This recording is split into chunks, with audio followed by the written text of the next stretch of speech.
Welcome to HardReset.Info channel, dear viewers. In front of me HP and Inspire, and now I'm gonna show you how to perform the cold reset on this device.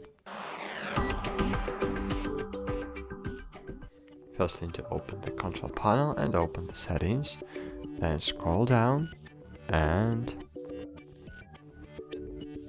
find here printer maintenance.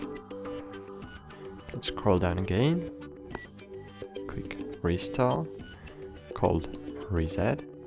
You can read the information about what this reset is restoring and click continue and wait a while.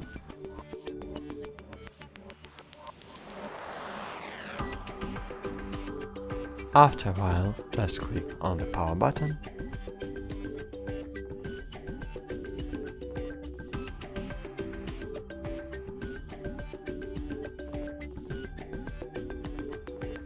Okay, that's it. As you can see, this is the full reset of your device. Now we need to set up our printer, and that's it. Thanks for watching. Like this video, subscribe to our channel, and bye. See you.